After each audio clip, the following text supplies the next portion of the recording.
Transformaciones espirituales. En lugar de la zarza crecerá ciprés, y en lugar de la ortiga crecerá arrayán, y será Jehová por nombre, por señal eterna que nunca será raída.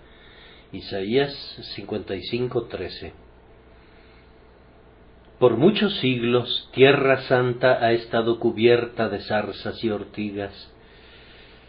Los viajeros nos informan que es tan extremadamente árida que, con la excepción del desolado desierto del Sahara, no se podría encontrar otra desolación tan absoluta como la que existe en muchas partes de Judea e Israel.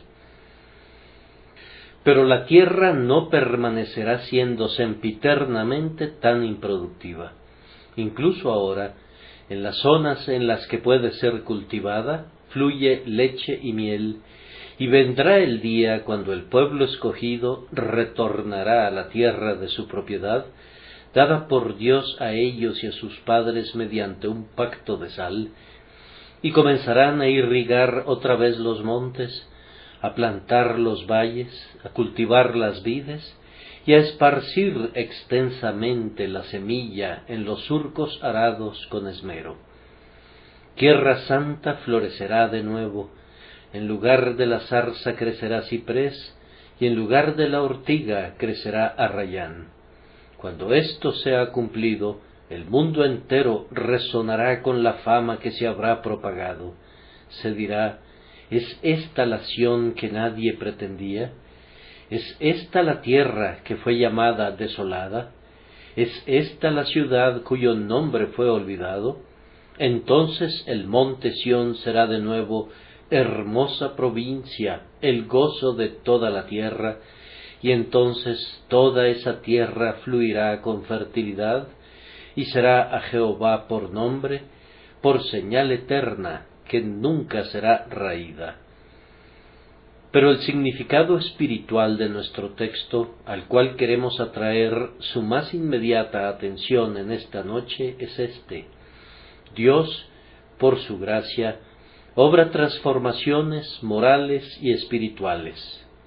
Los hombres, comparables a zarzas y ortigas, son cambiados y renovados por la gracia soberana de Dios, al punto que pueden ser entonces comparados a cipreses y arrayanes. Esta portentosa transformación es para gloria de Dios, y es para Él por señal eterna que nunca será raída. Hablemos un poco entre nosotros, primero, en cuanto a estas transformaciones. En segundo lugar, en relación a cómo son realizadas. Y en tercer lugar, contemplemos su feliz resultado. Serán a Jehová por nombre, por señal eterna que nunca será raída. Hablemos en relación a estas transformaciones.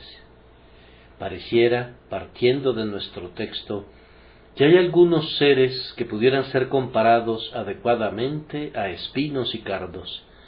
La similitud puede ser aplicada a su original. Aquí todos hemos de asumir nuestra parte. El espino es el hijo de la maldición, el cardo es el vástago de la caída. No había cardos ni espinos que hicieran brotar el sudor en el rostro de Adán mientras no hubo pecado.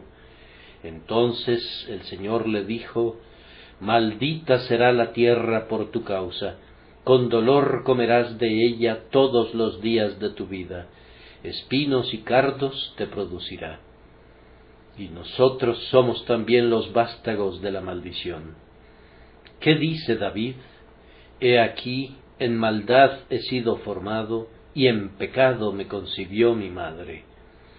Nacemos bajo pecado, estamos sujetos a él desde nuestros primeros instantes, y nos descarriamos, no meramente por una imitación del mal ejemplo, sino por la fuerza de nuestra naturaleza corrupta.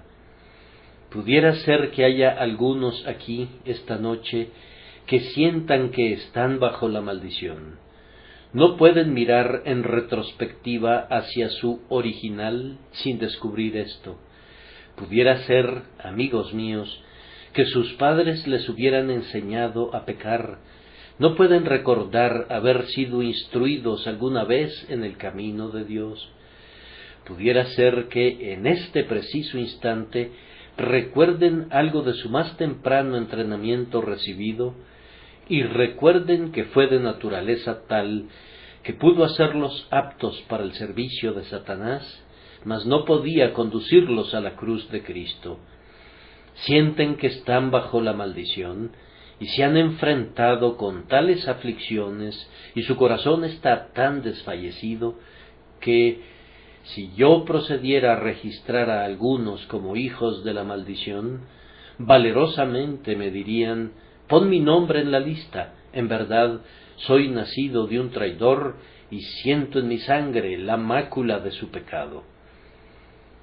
Aun cuando esto es cierto en cuanto a nosotros, no obstante hay un consuelo para nosotros. Somos zarzas, pero el Señor puede transformarnos en arrayanes. Jehová sabe cómo suprimir la maldición del primer Adán mediante la bendición del segundo Adán.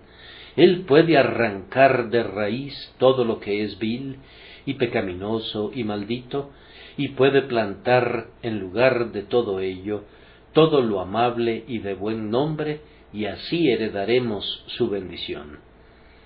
Entonces, tengan buen ánimo. Aunque ustedes están justamente ahora bajo la maldición, el Señor Jesús, que fue hecho una maldición por nosotros, puede pronunciarlos bendecidos. Además, el espino es la imagen verdadera del pecador porque no presta ningún tipo de servicio. Yo supongo que casi todas las cosas tienen su uso, pero desconozco si se haya descubierto algún uso para la zarza y la ortiga. Lo mismo ha sucedido con muchos de nosotros, y lo mismo sucede con algunos de ustedes esta noche. ¿Qué han hecho por Dios? Jovencito, 20 años te han conducido a la madurez, pero ¿qué servicio ha recibido de ti el Todopoderoso alguna vez? Tal vez 40 años han sazonado tu adultez, pero hasta este punto, ¿qué cánticos de alabanza han ascendido al cielo proferidos por ti? ¿Qué frutos aceptables has colocado ante el altar de Dios? Tú eres su viña. ¿Cuántas uvas maduras le han sido entregadas alguna vez provenientes de ti? Él ha cavado alrededor de ti, te ha protegido con el muro de su providencia y te ha vigilado con el más tierno cuidado. ¿Cómo es que Él busca uvas y tú solamente produces uvas amargas? Si Él espera recibir algún retorno por el talento que ha confiado a tu cuidado, ¿cómo es que lo envolviste en un pañuelo y escondiste el dinero de tu Señor? Has sido inútil, pero no has sido así para con tus semejantes. Tus hijos han recibido tu cuidado. Tal vez has sido de alguna ayuda para tus vecinos y amigos, pero en lo concerniente a Dios, el hombre natural es perfectamente inútil, no aporta ninguna cosecha para el grandioso propietario de la tierra.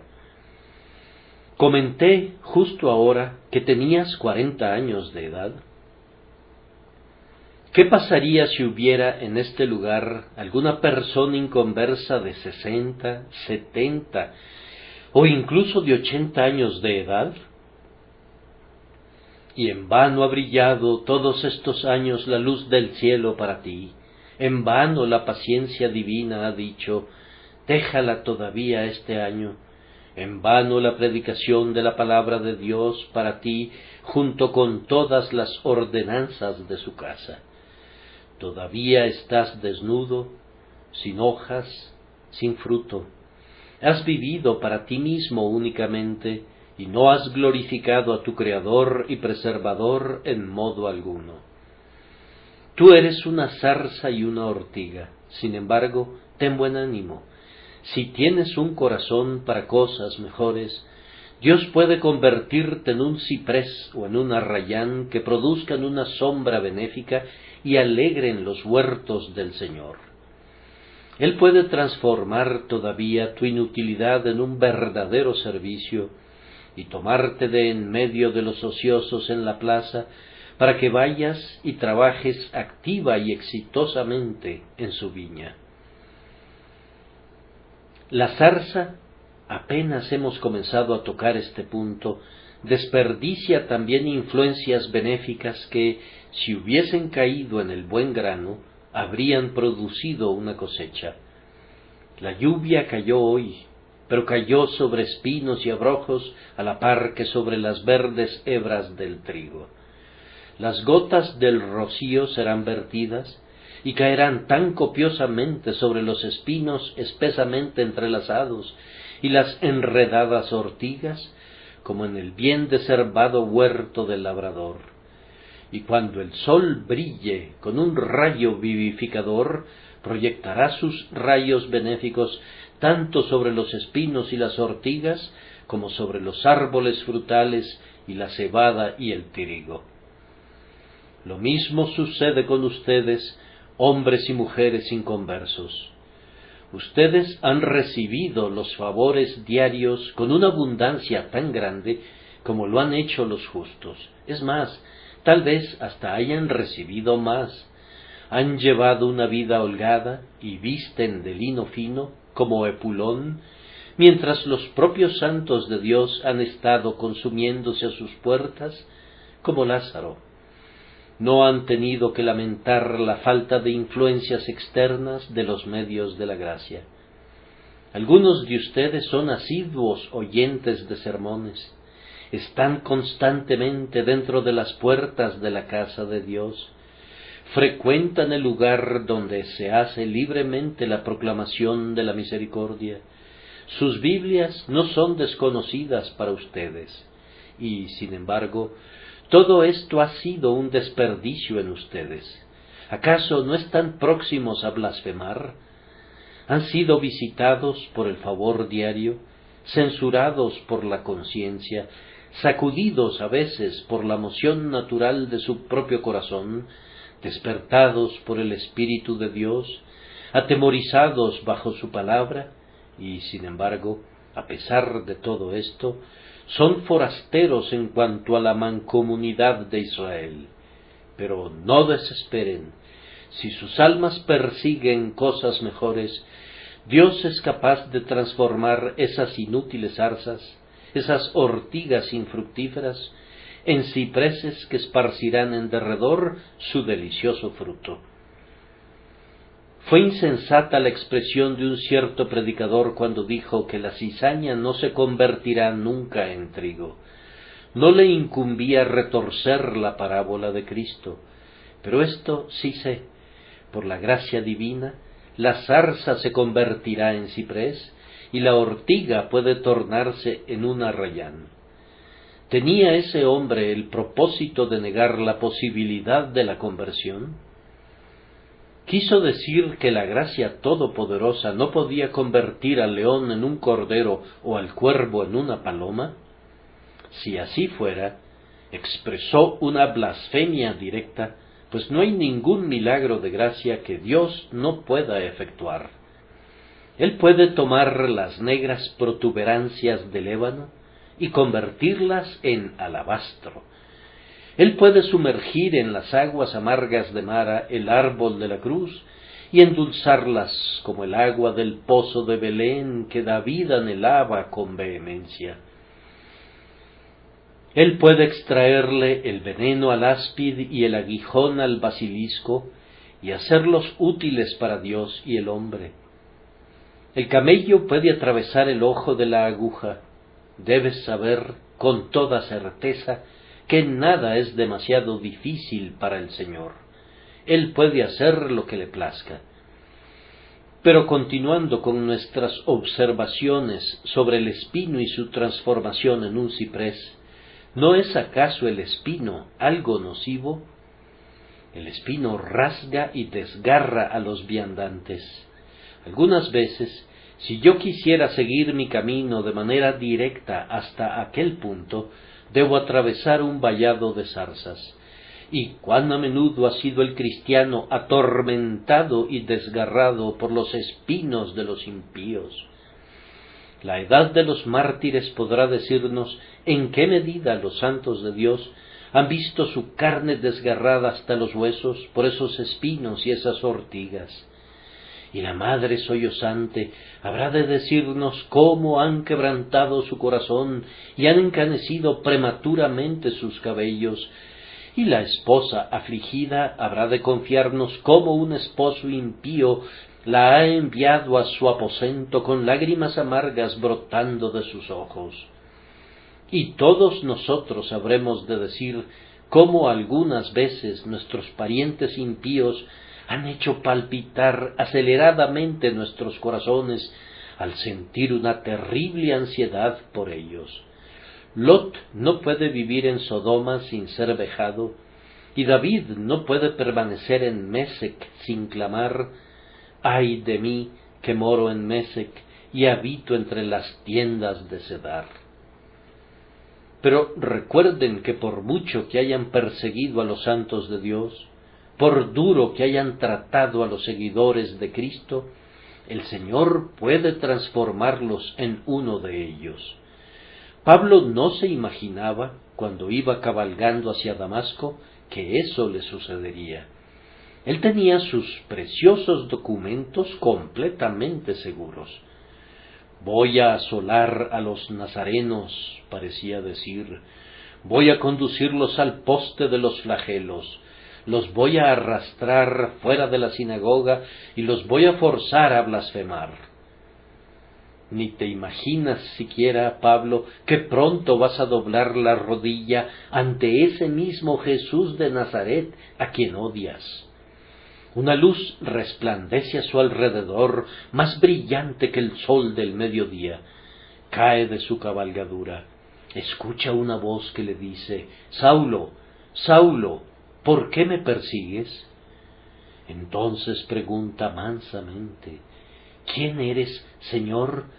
Y le llega la respuesta: «Yo soy Jesús, a quien tú persigues. Dura cosa te es dar coces contra el aguijón».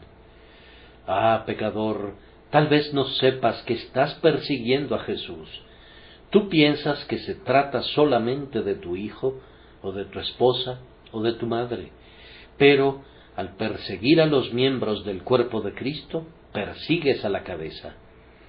Saulo de Tarso es llevado de la mano hasta Damasco, y después de su conversión, ¿quién es más arrojado que él?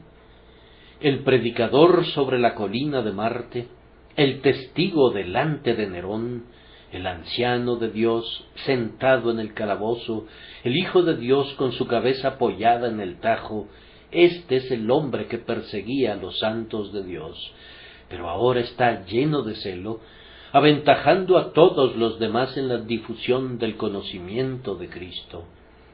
La zarza es convertida en un ciprés, y la ortiga en un arrayán. Y todavía no he agotado la figura. El espino siembra su propia simiente, y cuando los vientos se levantan, llevan sobre sus alas el vilano del cardo, y la simiente es dejada caer por aquí y por allá y por todas partes. No puedes mantener a las ortigas aisladas. Si las cultivas en tu propio jardín, muy pronto estarán en el jardín de tu vecino, y si tu vecino las cultiva, te será difícil mantenerlas fuera de tu solar. Y este es el peor punto acerca de un hombre inconverso. Si has estado haciendo el mal, tus hijos crecen según tu propia imagen, y tus siervos imitan a su señor.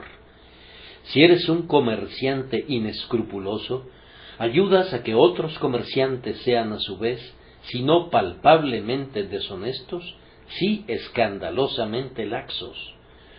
Tu lenguaje contamina el aire que respiras, o si controlas eso tolerablemente bien, tus sentimientos no están desprovistos de influencia sobre tus semejantes. Tú no vives para ti mismo. Si fueras a llevar la vida de un ermitaño, tu propia ausencia de la sociedad tendría su influencia.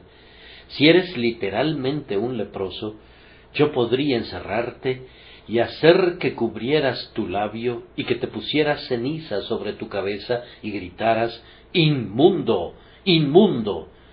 Pero con tu lepra espiritual no puedo excluirte de esa manera. Tú contaminarás el aire doquiera que vayas. No tienes otra opción que diseminar la contaminación a tu alrededor. Oh espino que multiplicas tu semilla, que Dios te cambie. Me estoy dirigiendo esta noche a algún infiel que ha sido muy diligente en la propagación de sus puntos de vista. ¿Cómo saltaría de gozo mi corazón si el Señor te hiciera tan diligente en ensalzar la cruz que has hollado? Él puede hacerlo. Le pido a Dios que lo haga. Le estoy hablando esta noche a alguien que ha estado furiosamente en contra de las cosas de Dios. Hermanos, los peores pecadores se convierten en los mejores santos, y si el Señor quisiera tocarlos, se volverán tan ardientes por Él como ahora lo son contra Él. Aquel a quien se le ha perdonado mucho, amará mucho. Nadie podría quebrar un frasco de alabastro de precioso ungüento sino la mujer que era una pecadora. John Bunyan solía decir que él creía que habría un gran grupo de santos en la siguiente generación, pues su propia generación era notable por sus muchos y grandes pecadores. Y él en verdad esperaba que cuando estos grandes pecadores crecieran, Dios los transformaría en grandes santos. Nosotros podríamos mencionar muchos nombres de hombres que han sido, por decirlo así, sargentos del diablo, pero que, una vez que Dios los ha transformado en sus propios soldados, se han convertido en los más bienaventurados sargentos reclutadores para el reino de Cristo. Miren a John Newton y a John Bunyan y a otros hombres de ese calibre, y vean lo que puede hacer la gracia soberana en casos similares. Y tengo otra observación. No puedo evitar señalar que fueron las zarzas y las ortigas las que conformaron la corona que traspasó las sienes del Salvador, y son nuestros pecados, nuestros crueles pecados, los que han sido sus principales atormentadores. Cada alma que vive sin Cristo, después de haber oído de Él, está atravesando otra vez las sienes de Cristo. Cuando piensas que Él no está dispuesto a perdonarte, ese pensamiento poco generoso le hiere más que cualquier otra cosa. Y cuando hablas mal de su nombre, cuando calumnias a su pueblo y desprecias a sus santos, ¿qué estás haciendo sino tejiendo otra corona de espinas para ponerla sobre su cabeza? Sin embargo, tú que has atravesado la frente del Salvador, tú puedes convertirte todavía en un ciprés que corone esa frente de victoria. El Salvador, habiendo combatido por ti, habiéndote ganado y habiéndote comprado con la sangre de su corazón, te pondrá como una guirnalda alrededor de su frente, y será a Jehová por nombre, por señal eterna que nunca será raída. El significado de todo es que Dios transforma verdaderamente a sus enemigos en sus amigos por el poder del Evangelio. Él vuelve a los hombres de las tinieblas a la luz, del poder de Satanás al reino de Cristo, de ser poseídos por demonios a llenarse del Espíritu Santo, de ser un escondrijo de dragones lleno de pecado, a ser templos donde toda gracia brillará para reflejar la gloria del Altísimo. Algunos de ustedes pueden dar testimonio a favor de este asunto por experiencia, otros lo contemplan con un intenso deseo. En segundo lugar, hemos de considerar cómo es obrada esta transformación en los hombres. Es obrada por la agencia misteriosa y secreta de Dios, el Espíritu Santo. Ciertamente, queridos amigos, no puede ser obrada nunca en nosotros por el poder del hombre. Deberíamos temblar si nuestra religión se apoyara en cualquier hombre, pues ese es un cimiento inestable y pobre. Yo conozco más y más cada día mi total incapacidad para hacer el bien a mis semejantes, aparte del Espíritu de Dios. Me llegan casos, algunas veces, que me sacuden por completo. Por ejemplo, procuro consolar a un corazón quebrantado. Busco, en vano, todo tipo de metáforas para presentar la verdad con claridad. Cito las promesas, doblo mis rodillas en oración, y sin embargo, después de todo, el pobre espíritu atribulado tiene que irse sin creer todavía, pues únicamente Dios puede darle la fe. Hay otros casos en los que nos enteramos de hombres que han vivido en pecado y le ha agradado a Dios poner su aflictiva mano en ellos, y no sabemos qué decirles. Ellos profesan arrepentimiento, pero tenemos temor de que sólo sea remordimiento. Hablan de fe en Cristo, pero tememos que sea un engaño. Quisiéramos convencerlos de pecado si pudiésemos. Les recordamos el pasado y dan su asentimiento a cada frase que expresamos contra ellos, mas no sienten el mal de sus propios caminos. Tratar con pecadores es una tarea difícil. Se requiere de una herramienta más eficaz de las que el hombre puede guardar en su caja de herramientas. Únicamente Dios puede quebrar los corazones, y cuando están quebrantados, únicamente la misma mano que los quebró puede vendarlos. Entonces el Espíritu Santo, que está en todas partes en medio de su iglesia, es quien sale y se pone en contacto directo con el espíritu humano y entonces efectúa un cambio inmediato. Yo no podría decirles con qué parte del hombre comienza el Espíritu Santo, pero sí puedo decirles que cambia al hombre entero. El juicio no toma más a las tinieblas por luz y a la luz por tinieblas. La voluntad no está apuntando obstinadamente contra Dios, sino que inclina su cuello al yugo de Cristo. Los afectos no están puestos más en el placer pecaminoso, sino que están puestos en Cristo. Es verdad que la corrupción permanece todavía en el corazón, pero nos son otorgados un corazón nuevo y un espíritu recto. Una simiente viva es colocada en el alma vivificada, que no puede pecar porque es nacida de Dios, una simiente viva que vive y permanece para siempre.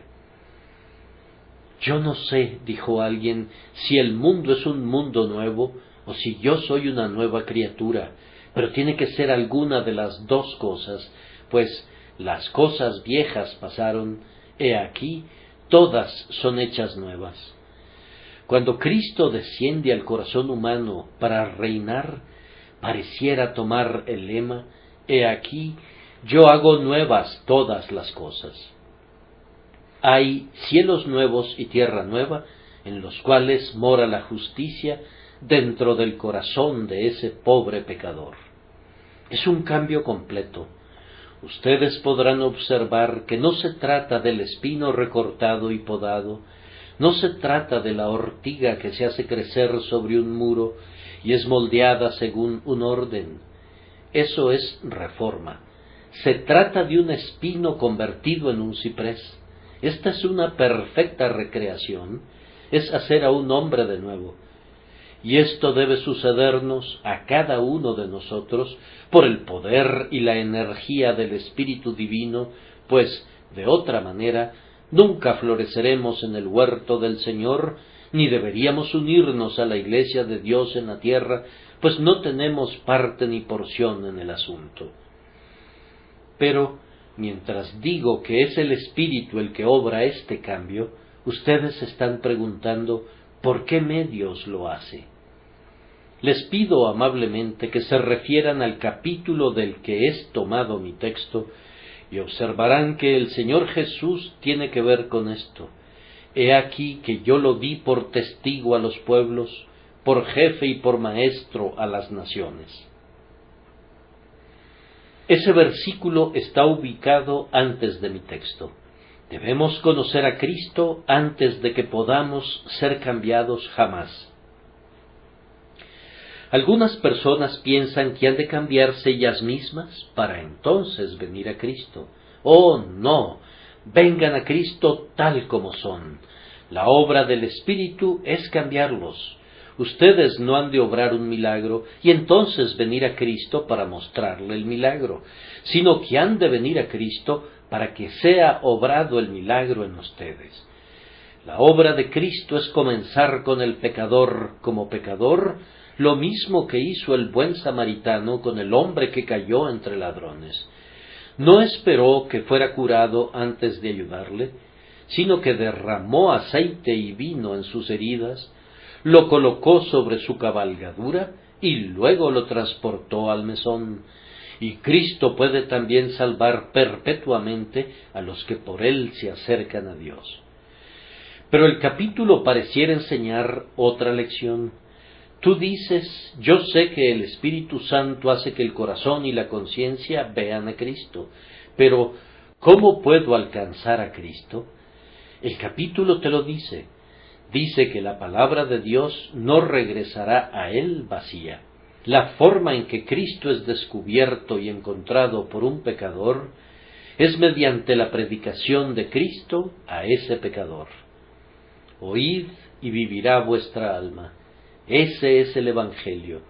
La vía por la que Cristo viene al alma es a través de la puerta del oído. Satanás trata de tapar la puerta del oído con lodo, comenta John Bunyan, pero, es algo glorioso cuando Dios limpia el lodo del prejuicio de tal manera que los hombres están dispuestos a oír la verdad. Había un anciano, un miembro de esta iglesia, que solía predicar cada domingo en Billingsgate, y muchas personas trataban de iniciar una controversia con él. Pero era un viejo soldado en más de un sentido, y su respuesta, cuando alguien trataba de disputar o iniciar una controversia con él, era: «Oíd y vivirá vuestra alma. No he venido para dar inicio a una controversia, sino para predicar la verdad. Oíd y vivirá vuestra alma». Esa era verdaderamente una respuesta muy clara. Ahora, ustedes saben que la simple confianza en Cristo es todo lo que Él les pide, e incluso eso Él se los da. Es la obra de su propio Espíritu. Oigan esto entonces, ustedes, espinos y ortigas, antes de que Dios se disponga en orden de batalla contra ustedes, antes de que sus fuegos los devoren. Oigan las delicadas notas del corazón de un padre cuando hablen invitaciones evangélicas para ustedes. Venid, comprad sin dinero y sin precio vino y leche. A todos los sedientos, venid a las aguas. Que todos ustedes sean llevados allí. Que la gracia de Dios los lleve a todos a tomar a Cristo. Y entonces, para concluir, ¿cuál es el resultado de esta transformación? ¿En honor de quién redundará un cambio tan beneficioso? Será a Jehová por nombre. Tan pronto como ese gran pecador es convertido, genera un murmullo y un ruido en el taller en el que labora. ¿Cómo?, preguntan ellos, ¿se ha vuelto un santo ese infeliz? Solía maldecir, pero he aquí, él ora. Podía beber con el borracho, pero ahora camina en el temor de Dios, en todo dominio propio y sobriedad. No se podía confiar en él, pero ahora la tentación no puede apartarlo de su integridad. El nombre de Cristo, en una época, le agolpaba la sangre en sus mejillas, pero ahora sonidos más dulces de los que conoce la música embelezanlo en el nombre de Emmanuel. Digo que hay un murmullo en torno al taller. Los hombres se dicen unos a otros, ¿cuál es el significado de esto? ¿Cómo se produjo esto? Y aunque odian el cambio, lo miran con atención y lo admiran. No pueden entenderlo. Son como los magos de Egipto. No pueden hacer estas cosas con sus encantamientos, y por ello se ven obligados a decir, dedo de Dios es este. Si Dios convierte a algunos pecadores ordinarios, no recibe ni la mitad de la gloria por ellos, de la que recibe por estos seres extraordinarios. El hombre cuyo carácter vil era conocido en todo un distrito, cuyo nombre era detestable en el barrio en que vivía, que había adquirido una reputación de malvado en todo el vecindario, cuando este espino se convierte en un ciprés, entonces todo mundo es presa del asombro. Si yo tuviera en mi huerto una gran ortiga que una vez rasgara mi mano, y un día, al pasar por allí, viera, en lugar de esa ortiga, un ciprés en crecimiento que proyecta una benéfica sombra que puede ser disfrutada bajo sus ramas, cuán asombrado me quedaría. ¿Quién pudo haber transformado esta ortiga en un ciprés? Y así, cuando un gran pecador es convertido, el dedo de Dios es identificado y Dios es glorificado. Incluso los impíos son forzados a honrar el nombre del Altísimo cuando otros impíos son salvados. Y luego, en cuanto a la Iglesia, los miembros tal vez son al principio un poco tímidos y no pueden creer que sea verdad.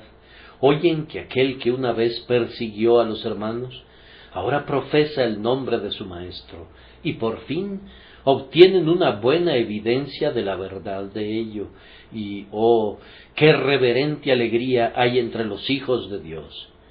Hay una reunión de la Iglesia, y Él pasa al frente para confesar su fe. Ellos saben cuán suciamente ha errado, y se gozan al verle de regreso. Podrá haber un hermano mayor que esté enojado y no entre, pero en su mayoría la casa está muy contenta cuando el hijo pródigo regresa, y el que más goza en medio de todos ustedes cuando ocurre una escena así es aquel que les ha predicado el Evangelio. Oh, el gozo que hubo en mi alma cuando algunos de ustedes fueron llevados a Cristo. Recuerdo las alentadoras noches que experimenté y cómo me fui a casa gozándome triunfante en mi Dios por causa de algunos de ustedes. Una vez fueron inmundos, mas ya habéis sido lavados, ya habéis sido santificados, ya habéis sido justificados en el nombre del Señor Jesús y por el Espíritu de nuestro Dios, y ciertamente habría más de tal gozo si más fueran llevados a Cristo. Algunos de los mejores miembros de esta Iglesia son aquellos que fueron tizones arrebatados del incendio. Que tuviéramos más de esos pecadores por la sangre de Jesús. Y esto no es todo. Un ángel estaba presente cuando el acto fue realizado. Ellos están siempre presentes en las asambleas de los santos. Por esto es que las mujeres llevan sus cabezas cubiertas, por causa de los ángeles. Si nadie más lo viera, los ángeles, que cubren sus rostros cuando se inclinan delante de Dios, quisieran que entráramos en su presencia en decencia y orden. Este ángel nos oye llorar. Una corriente de luz asciende a las regiones de los bienaventurados. De inmediato la bienaventuranza se esparce por todos los campos celestiales, y conforme se propagan las noticias, un hijo pródigo ha regresado, otro heredero de la gloria ha nacido, toman sus arpas y afinan de nuevo sus cuerdas. Se inclinan con mayor reverencia, cantan con un gozo más excelso, alzan sus voces con una alabanza más gloriosa al que amó las almas de los hombres y las lavó en su sangre, a Él sea la gloria, el honor, el poder y el dominio por siempre y para siempre. Y así los cánticos del cielo son henchidos, se escuchan más profundos y más potentes, y con un gozo tumultuoso debido a los pecadores salvados en la tierra. Sí, comentan en el cielo que el espinar se ha convertido en una alameda de cipreses, y que el abrojo se ha convertido en un arrayán. ¿Y qué me atreveré a decir? Incluso la divina Trinidad irrumpe en gozo. Su gozo no puede ser incrementado, pues es Dios sobre todas las cosas, bendito por los siglos. Pero aun así está escrito: se gozará sobre ti con alegría, callará de amor, se regocijará sobre ti con cánticos. ¿No se dice acaso que cuando el pródigo aún estaba lejos, lo vio su padre? ¿Acaso es posible que entre los siervos y amigos hubiera gozo y no lo hubiera en el corazón del Padre? Imposible. El Dios eterno, Jehová mismo, ve con deleite a los elegidos de su corazón. Jesús ve la compra que hizo con su sangre. El Espíritu ve el resultado de su propio poder, y así, hasta el propio trono de Dios, es sentido el impulso de un pecador. Ella vino del burdel, él vino de la prisión, y, sin embargo, incluso el cielo siente una viva emoción con las noticias. Ella se había manchado a sí misma con el pecado. Él había contaminado a otros con sus crímenes, y, sin embargo, los ángeles afinan sus arpas para las loas a Jehová por su causa. ¿Fue profético el acto de la mujer de quebrar el frasco de alabastro y llenar la casa con el olor del perfume? ¿Fue ese acto una profecía de lo que todo pecador penitente hace cuando su corazón quebrantado llena el cielo y la tierra con el dulce perfume de gozo porque es salvado? Y cuando lavó los pies del Salvador y los secó con los cabellos de su cabeza, ¿fue eso también profético? Mostró cómo Jesús recibe su mayor honor, su más puro amor, su más hermosa alabanza y su más dulce solaz de parte de los pecadores salvados por la sangre. Me parece que así fue. Tal vez reciba tal gozo de nosotros. En verdad Jesús murió por mí, y ahora estoy llorando al pie de su cruz para contar la historia de su verdadero amor por los pecadores. Y, oh pobre pecador, Cristo es capaz de salvarte. Quien quiera que venga a Él, no le echará fuera. Oh, que quisieras venir, que la gracia soberana te forzara a entrar. Esta tarde estuve compartiendo con una persona que tenía un semblante marchito y sus mejillas hundidas, marcado por la muerte, que fue miembro de esta iglesia alguna vez, pero que cayó inmundamente y se descarrió. Y yo recuerdo a 2 o 3 de su edad que profesaron también una vez, quienes, es extraño decirlo, se apartaron de Dios igual que él. Cuando le hablé del Señor, de su infinita compasión, no podía ser otra cosa que tener en el ojo de mi mente al hijo pródigo que desperdició su herencia en una vida disipada, y, sin embargo, su padre no lo menospreció y ni siquiera lo censuró, sino que fue estrechado contra el pecho de su padre, otra vez un hijo confeso que no habría de apartarse más de su casa. Y pensé que les diría esta noche: ven y sé bienvenido, pecador, ven. No piensen que Dios es duro, no piensen que Dios es áspero. No hay un pecho tan suave como el suyo, ni un corazón tan profundamente lleno de simpatía. Él clama sobre los peores de ustedes: ¿cómo podré abandonarte, oh Efraín? ¿Te entregaré yo, Israel? ¿Cómo podré yo hacerte como Adma o ponerte como Seboín? Mi corazón se conmueve dentro de mí, se inflama toda mi compasión, no ejecutaré el ardor de mi ira, ni volveré para destruir a Efraín, porque Dios soy y no hombre. Oh, ¿los interpelará en vano mi Salvador? ¿Rodarán hasta el suelo las lágrimas de Jesús? ¿Acaso no tendrá una influencia atractiva el amor de Dios? ¿No los atraerá la misericordia al festín de amor cuando suena su campana de plata? ¿O por qué habrían de morir? ¿Es tan dulce el pecado que habrán de sufrir por siempre por su causa? ¿Acaso son las vanidades de este mundo tan importantes en su estimación como para permitir que pierdan el cielo y la vida eterna? Les pido que busquen a Jehová mientras pueda ser hallado, que le llamen en tanto que está cercano, y no crean que Él los rechazará, pues será amplio en perdonar. Oh, que lo haga esta noche. Dios mío, siento la funesta escena, mis entrañas suspiran por los hombres moribundos, y mi piedad desea recuperar y arrebatar los tizones de la llama.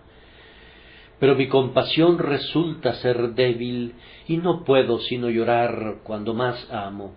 Emplea tu propio brazo salvador, y cambia estas gotas de dolor en gozo. Oh Señor, te pedimos que lo hagas, pues tú puedes hacerlo. Sal, oh Jesús, sube ahora a tu carroza, el infierno vacila ante tu majestad. El cielo adora tu presencia, la tierra no puede resistirte. Las puertas de bronce se abren de par en par, y las barras de hierro son quebradas. Ven, vencedor, ahora, y cabalga a lo largo de las calles de esta ciudad, y a través de los corazones de todos nosotros, y serán tuyos, y será a Jehová por nombre, por señal eterna que nunca será raída. Que Dios derrame su bendición sobre ustedes, por Jesucristo nuestro Señor. Amén.